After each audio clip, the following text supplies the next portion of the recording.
జై గురుదేవ్. ఓం శ్రీ సాయిరామ్. ఆధ్యాత్మికత అంటే ఏమిటి? ఆధ్యాత్మికతలోని ఔన్నత్యం, విశిష్టత ఏమిటి? దానిని గురించి తెలుసుకుందాం. సంస్కృతంలో ఒక సూక్తి ఉంది. అదేమిటంటే, జంతూనాం నరజన్మ దుర్లభం. అంటే జంతువులన్నింటిలోకెల్లా మానవ జన్మ చాలా విశిష్టమైనది, ప్రత్యేకమైనది, మహోన్నతమైనది. అటువంటి జన్మ లభించటం చాలా అరుదు. అందుకే నరజన్మ దుర్లభం అన్నారు. ఏమిటి మానవుడి ప్రత్యేకత? మిగతా ప్రాణికోటి అన్నీ కూడా ప్రకృతికి అనుగుణంగా జీవిస్తూ సంతానోత్పత్తి గావించుకొని జీవిత పరమార్థం నెరవేర్చుకొని మరలా తిరిగి ప్రకృతిలో కలిసిపోతూ ఉంటాయి. కానీ మానవుడిలో మిగతా జంతు సామ్రాజ్యంలో ఉన్నటువంటి సమస్త ప్రాణికోట్లోకెల్లా ఒక ప్రత్యేకత ఉంది. అదేమిటంటే ఆలోచన శక్తి, అవగాహన శక్తి, పరిసరాల పట్ల స్పందన, భాష, జ్ఞాపక శక్తి, తనను గురించి తాను తెలుసుకోవటం, చుట్టూ ఏం జరుగుతుందో తెలుసుకోవటం.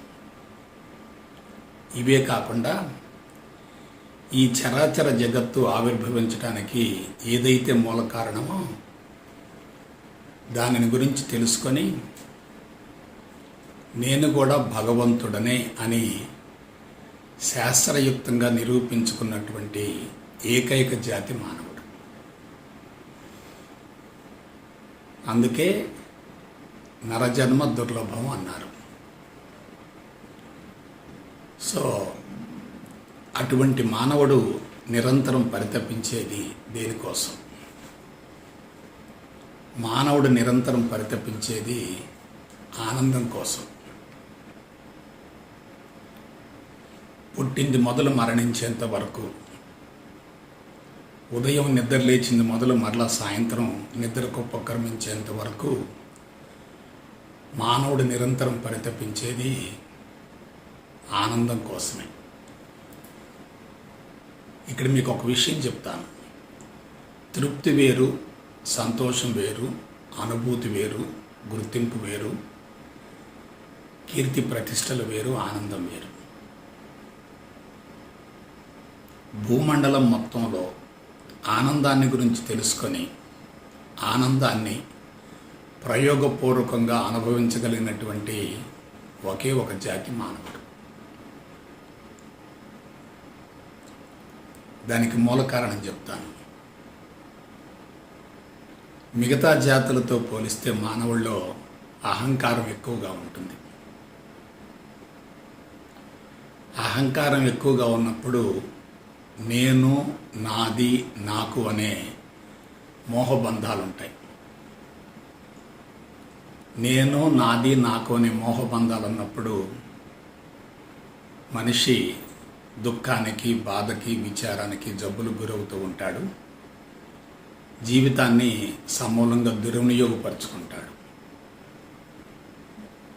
అయితే అలా జీవితాన్ని దుర్వినియోగపరుచుకోకుండా సద్వినియోగపరుచుకొని ఆనందాన్ని ప్రాక్టికల్గా అనుభవించడానికి ఋషులు మనకు అందించినటువంటి మహోన్నత మార్గమే ఆధ్యాత్మికత. అందున మరొక విషయం చెప్తున్నాను. కోట్లాది మందిలో వందల సంవత్సరాల కాల వ్యవధిలో కొద్దిమంది మాత్రమే అటువంటి స్థితికి చేరగలుగుతారు. అయితే అతి కొద్దిమంది ఆ స్థితికి చేరినప్పటికీ వారి ప్రభావం కొన్ని శతాబ్దాల వరకు కొనసాగుతుంది. అటువంటి ఆధ్యాత్మికతను గురించి శాస్త్రీయ పందాలు తెలుసుకొని అనుభవంలో నీవు పొందగలిగితే ఇక జీవిత పరమార్థం తప్పనిసరిగా నెరవేరినట్లే. ముందుగా ఆధ్యాత్మికత అంటే ఏమిటో వివరిస్తాను. ఆత్మను గురించి తెలుసుకోవటమే ఆధ్యాత్మికత. ఆత్మను గురించి తెలుసుకోవటమే ఆధ్యాత్మికత. మన కంటికి కనిపించేటటువంటి ఈ స్థూల జగత్తు మొత్తం కూడా ఆత్మ నుండి ఆవిర్భవించింది, తిరిగి మరలా ఆత్మలో కలిసిపోతుంది. ఆత్మ నుండి ఆవిర్భవించి తిరిగి ఆత్మలో కలిసిపోయేటటువంటి స్థూల జగత్తుకు ఆధారమైనటువంటి సూక్ష్మాతి సూక్ష్మమైనటువంటి శుద్ధ చైతన్యాన్ని గురించి తెలుసుకోవటమే ఆధ్యాత్మికత అవుతుంది. దానికి చాలా పేర్లు ఉన్నాయి. పరబ్రహ్మం అన్నారు, పరమాత్మ అన్నారు, భగవంతుడు అన్నారు, శుద్ధ చైతన్యం అన్నారు, ప్యూర్ కాన్షియస్నెస్ అన్నారు. ఈ విశ్వంలో కంటికి కనిపించకుండా అతి సూక్ష్మాతి సూక్ష్మమైనదే శుద్ధ చైతన్యం. దాని నుండి మన కంటికి కనిపించేటటువంటి ఈ భౌతిక జగత్తు మొత్తం ఆవిర్భవించి తిరిగి మరలా అందులోకి వెళ్ళిపోతుంది. ఇక్కడ మీకు ఒక 2 మాటలు వాడతాను. దేని నుండి అయితే ఈ చరాచర జగత్తు ఆవిర్భవించిందో దానిని ఆధారం అంటారు. ఆధారం నుంచి ఆవిర్భవించి మన కంటికి కనిపించేటటువంటి స్థూల జగత్తునంతటిని ఆధేయం అంటారు. ఒకటి ఆధారం, 2 ఆధేయం. ఆధేయంలో నిరంతరం మార్పులు జరుగుతూ ఉంటాయి. ఆధారంలో మాత్రం ఎటువంటి మార్పులు జరగవు. అది సత్యం, నిత్యం, సనాతనం, నిరాకారం, నిరంజనం, నిర్గుణం, స్థిరం, శాశ్వతం, స్వచ్ఛం మరియు సర్వవ్యాపితం. చూసారా? అది ఆత్మ అంటే, అదే ఆధారం. అటువంటి ఆత్మ నుండి ఒక శక్తి ఆవిర్భవిస్తుంది. అదే ప్రాణశక్తి. దాన్ని పరాశక్తి అంటారు, పవిత్ర శక్తి అంటారు, అద్వైత శక్తి అంటారు, అఖండ శక్తి అంటారు, యెహోవా శక్తి అంటారు, అల్లా శక్తి అంటారు, ఈశ్వర శక్తి అంటారు. ఎన్ని పేర్లను పెట్టండి. అటువంటి శుద్ధ చైతన్యం నుండి ఉద్భవించేటటువంటి శక్తిని భగవంతుడి శక్తి అంటారు. భగవంతుడి నుండి ఆవిర్భవించిన శక్తి కాబట్టి దాన్ని భగవంతుడి శక్తిగా పిలుస్తారు. దాన్నే పరాశక్తి అంటారు. అటువంటి పరాశక్తి నుండి కనిపించే స్థూల జగత్తు మొత్తం ఆవిర్భవించింది. ఈ స్థూల జగత్తులో నిరంతరం మార్పులు జరుగుతూ ఉంటాయి. కొంతకాలం మార్పులు జరిగిన తర్వాత ఇది మరలా తిరిగి దానిలో కలిసిపోతుంది. అటువంటి ఆత్మను గురించి శాస్త్రయుక్తంగా తెలుసుకోవడాన్ని ఆధ్యాత్మికత అంటారు. ఆత్మను దాటి శూన్యస్థితికి వెళ్ళగలిగితే, ఆత్మను దాటి శూన్యస్థితికి వెళ్ళగలిగితే అదే పరిపూర్ణ స్థితి అవుతుంది. అటువంటి శూన్యస్థితికి చేరినటువంటి వాళ్ళనే సిద్ధ పురుషులు లేక ఋషులు అంటారు. కాబట్టి ఆత్మ, అనాత్మ, దీనికి ఇంకా చాలా పేర్లు ఉన్నాయి. పురుషుడు, ప్రకృతి, క్షేత్రజ్ఞుడు, క్షేత్రం. ఈ విధంగా జంట పదాలు చాలా ఉన్నాయి. ఇక్కడ మీకు ఒక విషయం చెప్తాను. కనిపించే స్థూల జగత్తుకు ఆధారమైనటువంటి సత్యమైన, నిత్యమైన, సనాతనమైన, నిరాకార, నిరంజన, నిర్గుణాన్ని గురించి శాస్త్రయుక్తంగా తెలుసుకొని ఆ స్థితికి చేరటం అనేది మామూలు విషయం కాదు. సిద్ధాంతం ఆకర్షణీయంగా ఉంటుంది, కానీ అనుభవంలోకి రావటం చాలా కష్టం. ఇంకొక విషయం చెప్తున్నాను. కనిపించే స్థూల జగత్తుకు ఆధారం ఉంటుంది, కానీ ఆత్మకు ఎటువంటి ఆధారం ఉండదు. కనిపించే స్థూల జగత్తుకు ఆత్మ ఆధారం అవుతుంది, కానీ ఆ ఆత్మకు మరలా ఎటువంటి ఆధారం ఉండదు. కాబట్టి కనిపించే స్థూల జగత్తు మొత్తం కూడా, కనిపించేటటువంటి ఈ సృష్టి మొత్తం దేని నుంచి వచ్చిందంటే శుద్ధ చైతన్యం నుండి వచ్చింది. అందుకే దాన్ని సృష్టికర్త అన్నారు. సృష్టికర్త అన్నారు. సృష్టి ఏమో కనిపిస్తుంది, సృష్టికర్త కనిపించడు. ఇప్పుడు మీకు సీక్రెట్ ఆఫ్ స్పిరిచువాలిటీ చెప్తాను. ఆధ్యాత్మికతలోని మర్మం చెప్తాను. ఎవరైతే సృష్టికర్తను స్వాధీనం చేసుకుంటారో, ఎవరైతే సృష్టికర్తను స్వాధీనం చేసుకుంటారో వారు సృష్టి మొత్తాన్ని జయించగలుగుతారు. ఎవరైతే సృష్టికర్త స్థాయికి వెళతారో వాళ్ళు సృష్టిని మొత్తాన్ని స్వాధీనం చేసుకుంటారు.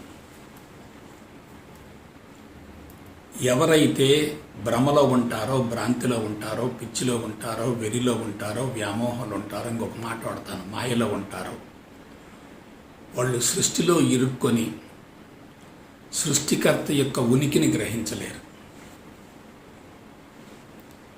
మీకు ఇంకొక విషయం చెప్తున్నాను. ఈ విశ్వంలో ఏదైతే స్థూలంగా ఉంటుందో దానికి శక్తి తక్కువగా ఉంటుంది, వ్యాపకత్వం కూడా తక్కువగా ఉంటుంది. ఏదైతే సూక్ష్మంగా ఉంటుందో దానికి శక్తి ఎక్కువగా ఉంటుంది, వ్యాపకత్వం కూడా ఎక్కువగా ఉంటుంది.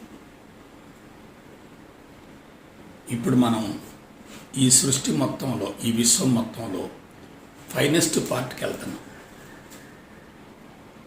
ఎప్పుడైతే మనం ఫైనెస్ట్ పార్ట్కి వెళ్తామో మనకి కనిపించేటటువంటి ఈ సృష్టి మొత్తం కూడా మాయగా గోచరిస్తుంది. అలా కాకుండా మనం మాయలో కానీ, భ్రమలో కానీ, భ్రాంతిలో కానీ ఉంటే సృష్టిలో ఇరుక్కొని పోతాం. సృష్టికర్త యొక్క ఉనికిని మనం గ్రహించలేం. ఇంకొక పాయింట్ చెప్తున్నాను. దేనినైతే మీరు తెలుసుకుంటే మరొక దాని గురించి మీరు తెలుసుకోవలసినటువంటి అవసరం లేదు. దేనినైతే మీరు తెలుసుకోకపోతే ఇతర విషయాలు ఎన్ని తెలుసుకున్నా వ్యర్థమో అటువంటి మహోన్నత మార్గమే ఆధ్యాత్మికత. If you know spirituality, you need not know anything. If you don't know spirituality, if you know anything, it is partial and incomplete. ఎప్పుడైతే మనం సృష్టిని గురించి తెలుసుకుంటామో సృష్టికర్తను మనం మర్చిపోతాం. అదే సృష్టికర్తను తెలుసుకుంటే సృష్టి మొత్తం మనకు స్వాధీనం అవుతుంది. చూసారా ఎంత విచిత్రంగా ఉంటుందో. అయితే ఇక్కడ మరొక విషయం మనం గ్రహించాలి. ఈ చరాచర జగత్తుకు ఏదైతే ఆధారం అనుకుంటున్నామో, ఈ చరాచర జగత్తుకు ఏదైతే ఆధారం అనుకుంటున్నామో అది కంటికి కనిపించేది కాదు, రుచి చూసేది కాదు, వాసన చూసేది కాదు, స్పృశించేది కాదు, తడిపేది కాదు, విభజించేది కాదు. ఇంతవరకు భూమండలంలో ఎవరు దాన్ని చూడలేదు, ఇక భవిష్యత్తులో కూడా చూసే అవకాశమే లేదు. మనం కనిపించేటటువంటి సృష్టిని గురించి తెలుసుకోవటం ద్వారా సృష్టికర్త యొక్క ఉనికిని అంచనా వేయగలుగుతాం. కనిపించేది మొత్తం దాని నుండి ఆవిర్భవించింది అని తెలుసుకోవటానికి సృష్టిలో జరిగేటటువంటి పరిణామాన్ని తెలుసుకుంటే ఈ సృష్టికి ఆధారం తెలిసిపోతుంది. అయితే మీకు ఒక విషయం చెప్తాను. ఆ సూక్ష్మాతి సూక్ష్మమైనటువంటి ఫైనెస్ట్ పార్ట్ అయినటువంటి సృష్టికర్త యొక్క ఉనికిని తెలుసుకొని జీవిత పరమార్థం నెరవేర్చుకోవటం ఎట్లా? ఇది మన ముందున్నటువంటి ఒక ప్రశ్న. చూడండి ఒకసారి. ఎవరైతే శారీరక, ఇంద్రియ, మానసిక, బుద్ధి మట్టాల పరిధులలో ఉంటారో, శారీరక, ఇంద్రియ, మానసిక, బుద్ధి మట్టాల పరిధుల్లో ఉంటారో వాళ్ళు స్థూల జగత్తే వాస్తవమని భ్రమిస్తారు, దానిలో ఇరుక్కొని పోతారు. స్థూల జగత్ ఎలా ఉంటుంది?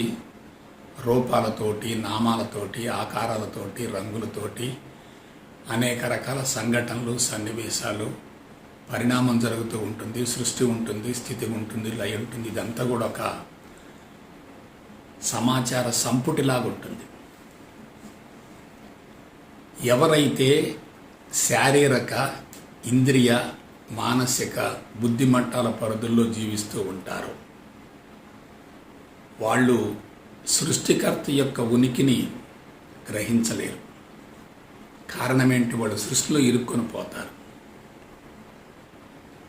అలా కాకుండా శారీరక, ఇంద్రియ, మానసిక, బుద్ధి మట్టాలను కూడా అధిగమించి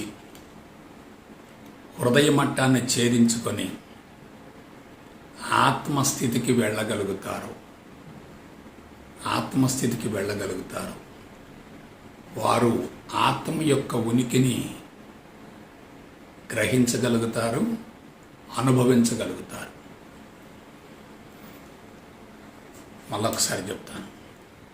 శారీరక, ఇంద్రియ, మానసిక, బుద్ధి మట్టాల పరిధులను కూడా దాటి హృదయ మట్టాన్ని ఛేదించుకొని ఆత్మను కూడా దాటి ఆత్మస్థితికి వెళ్ళగలిగితే ఆత్మ యొక్క ఉనికిని గ్రహించవచ్చు. మనం కంటితో స్థూల జగత్తును చూస్తూ ఉన్నాం అనుకోండి, అది ఇంద్రియ దృష్టి, అదే భౌతిక దృష్టి. మనం సినిమాకి వెళ్ళొచ్చాం, సన్నివేశాలన్నీ కూడా మనోఫలకంలో రికార్డ్ అయినాయి. ఇంటికి వచ్చిన తర్వాత ఇంట్లో వాళ్ళు అడిగారు సినిమా ఎలా ఉందని చెప్పి. ఆ సినిమాను వాళ్ళకు చెప్తూ ఉన్నాం. అలా చెప్పడానికి మూల కారణం ఏంటంటే ఆ సినిమాకు సంబంధించిన సమాచారం మొత్తం కూడా మన మనోఫలకంలో నిక్షిప్తమైపోతుంది. అలా నిక్షిప్తం అయింది కాబట్టే మనం చెప్పగలుగుతున్నాం. దానిని సూక్ష్మ దృష్టి అంటారు. సూక్ష్మ దృష్టి. మొదటిదేమిటి? ఇంద్రియ దృష్టి లేక భౌతిక దృష్టి. రెండవది సూక్ష్మ దృష్టి. ఈ సూక్ష్మ దృష్టి కూడా భౌతిక ప్రపంచానికి సంబంధించిందే. అయితే బిడ్డలారా, ఎవరైతే భౌతిక దృష్టిని, ఇంద్రియ దృష్టిని, సూక్ష్మ దృష్టిని కూడా దాటి ఆత్మ దృష్టికి వెళ్ళగలుగుతారో, భౌతిక దృష్టిని దాటాలి, దాన్నే ఇంద్రియ దృష్టి అంటారు. కళ్ళతో చూసేది అదే. సూక్ష్మ దృష్టి, ఇది మనోఫలకంలో ఉన్నటువంటి సంస్కారాలకు సంబంధించింది, అది కూడా దాటాలి. మరి మూడో స్టేజ్ ఏమిటి? ఆత్మదృష్టి.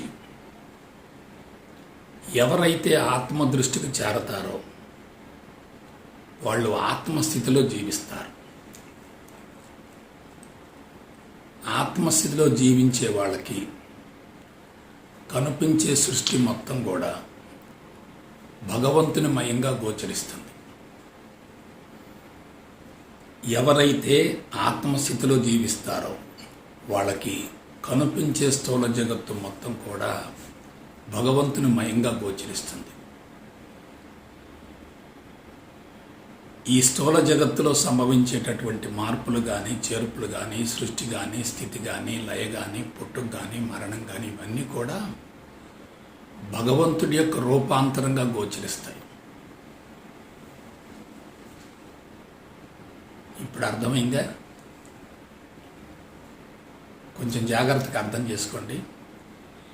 ఎవరైతే భౌతిక దృష్టిని, సూక్ష్మ దృష్టిని కూడా అధిగమించి ఆత్మదృష్టికి వెళ్ళగలుగుతారు, అటువంటి వారికి కనిపించేటటువంటి భౌతిక జగత్తు మొత్తం కూడా భగవంతుని మయంగా గోచరిస్తుంది.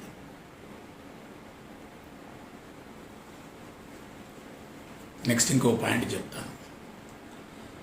మనం ఆత్మదృష్టికి వెళ్ళగలిగితే ఆత్మస్థితిలో జీవించగలిగితే కనిపించేది మొత్తం కూడా ఆత్మజ్ఞానంగా గోచరిస్తుంది. కనిపించేది మొత్తం ఆత్మజ్ఞానము అనేటటువంటి విషయాన్ని అనుభవంలోకి పొందగలగడమే ఆధ్యాత్మికత అంటే. ఇప్పుడు కొంచెం జాగ్రత్తగా అంచనా వేసుకోండి. ఇది అందరికీ సాధ్యం కాదు. ఎందుకంటే మనిషి భౌతిక ప్రపంచపు పరిధిలో ఉన్నప్పుడు భౌతిక ప్రపంచాన్ని వాస్తవంగా భ్రమిస్తూ ఉంటాడు. ఒకవేళ భగవంతుడి యొక్క ఉనికిని గురించి తెలుసుకొని దాని గురించి అప్పుడప్పుడు ఆలోచిస్తూ ఉన్నప్పటికీ ఆత్మస్థితికి చేరటం మాత్రం అసాధ్యం. ఆత్మస్థితికి చేరాడనుకోండి, అతనికి ఇక విశ్వ శరీరం ఉంటుంది తప్ప భౌతిక శరీరం ఉండదు.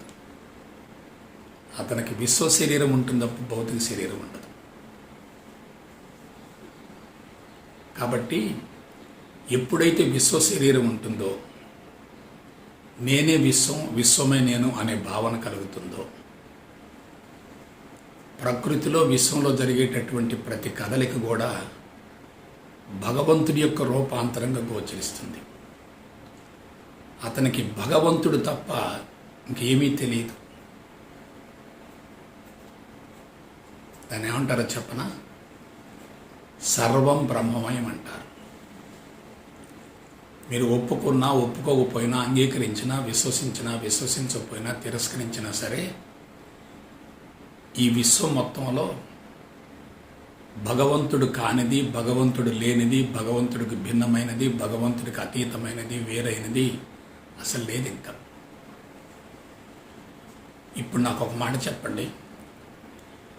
మీకు ఆనందం కావాలా? తృప్తి, అనుభూతి, సంతోషం, గుర్తింపు, కీర్తి ప్రతిష్టలు కావాలా? ఆలోచించుకోండి. తృప్తి, అనుభూతి, సంతోషం, కీర్తి ప్రతిష్టలు, గుర్తింపు లాంటివన్నీ కూడా అల్పమైనవి. కానీ మనిషికి హయ్యెస్ట్ స్టేట్ ఏమిటంటే ఆనందంగా జీవించడమే. ఆనందంగా జీవించే వ్యక్తి ప్రకృతిని మొత్తాన్ని స్వాధీనం చేసుకుంటాడు. ఇంకొక మాట పడతాను. అతనికి భౌతిక దృష్టి కొన్ని కిలోమీటర్లు ఉంటుంది.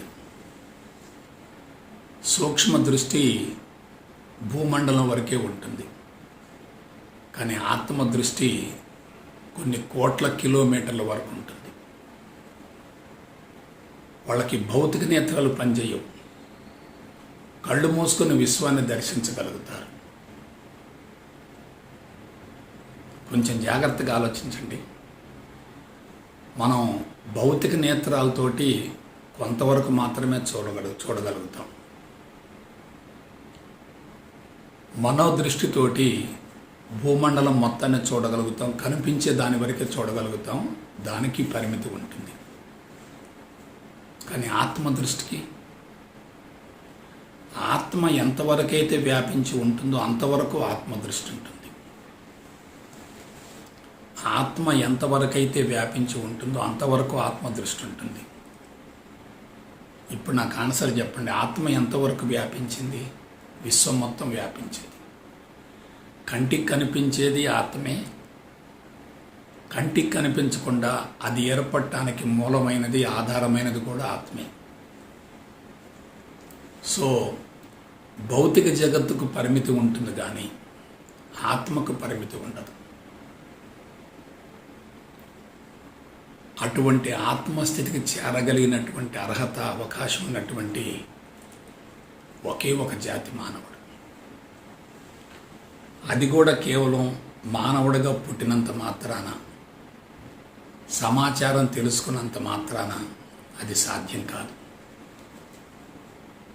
సమాచారం తెలుసుకోవటం అనేది అది ఇంద్రియ పరిధిలోనిది, మనసు పరిధిలోనిది.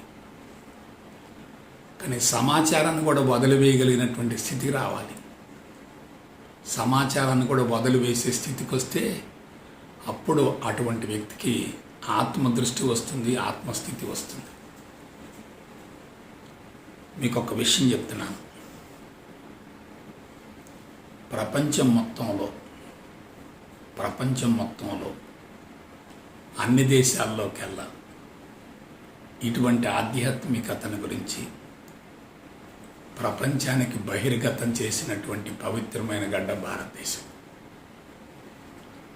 ఒకే ఒక మాట చెప్తున్నాను. భారతదేశంలో ఉన్న వాళ్ళకు మాత్రమే ఆధ్యాత్మికతను గురించి, ఆత్మస్థితిని గురించి, ఆత్మదృష్టిని గురించి శాస్త్రీయపరమైన అవగాహన ఉంటుంది. ఆ స్థితికి చేరే అవకాశం ఉంటుంది. మిగతా వాళ్ళకు సాధ్యం కాదు. ఎందుకు సాధ్యం కాదంటే మిగతా వాళ్ళు ఆరోహణ క్రమంలో ఉంటారు, కానీ భారతీయులు అవరోహణ క్రమంలో ఉన్నారు. శూన్యం నుండి ప్రపంచాన్ని వర్ణించటం వేరు, ప్రపంచంలో ఉంటూ శూన్యాన్ని గురించి తెలుసుకోవటం వేరు. శూన్యం నుండి ప్రపంచాన్ని వర్ణించటం వేరు, ప్రపంచంలో ఉండి శూన్యాన్ని గురించి తెలుసుకోవటం వేరు. తెలుసుకోవటానికి కొన్ని గంటలు సరిపోతుంది, కానీ అనుభవంలోకి పొందటం అనేది మామూలు విషయం కాదు. అందుకే ఇందాక నేను చెప్పాను, మరలా చెప్తున్నాను. 100 కోట్ల మందిలో 100 సంవత్సరాల కాల వ్యవధిలో 100 కోట్ల మందిలో 100 సంవత్సరాల కాల వ్యవధిలో అతి కొద్ది మందికి మాత్రమే అటువంటి స్థితికి చేరే అవకాశం ఉంటుంది. అటువంటి స్థితికి చేరగలిగితే విశ్వం మొత్తం స్వాధీనమవుతుంది. వారి ప్రభావం కొన్ని శతాబ్దాల వరకు కొనసాగుతుంది. అయితే మీరు ఒక మాట అనొచ్చు, గురూజీ ఆ స్థితిని గురించి తెలుసుకోవటం కష్టం అంటున్నారు, చేరటం బహు కష్టం అంటున్నారు, కత్తి మీద సాము లాంటిది అంటున్నారు, మరి ఇదంతా ఎందుకండి? మీకు ఒక అనుమానం రావచ్చు. ఒకటి మాత్రం చెప్తున్నాను. ఈ ఆధ్యాత్మిక విధానం అనేది క్రీస్తుకు పూర్వం 8000 సంవత్సరాల నాడు బహిర్గతమైంది. అంటే ఇప్పటికీ 10,000 సంవత్సరాల నాడు బహిర్గతమైంది. అటువంటి ఆధ్యాత్మికత ఆనాటి నుండి నేటి వరకు రూపాంతరం చెందుతూ కొనసాగుతూ వచ్చింది. కానీ ఇప్పుడు నవీన మానవుడు ఎలా ఉన్నాడు? సైన్సు సాంకేతిక పరిజ్ఞానంతో అంతరిక్ష ప్రయోగాలు చేస్తూ విశ్వాన్ని గురించి లోతుగా అధ్యయనం చేయగలిగినటువంటి స్థాయికి ఎదిగాడు. అందుకని మనం ఏం చెయ్యాలి? క్రీస్తు పూర్వం నాడు బహిర్గతమైనటువంటి ఆధ్యాత్మిక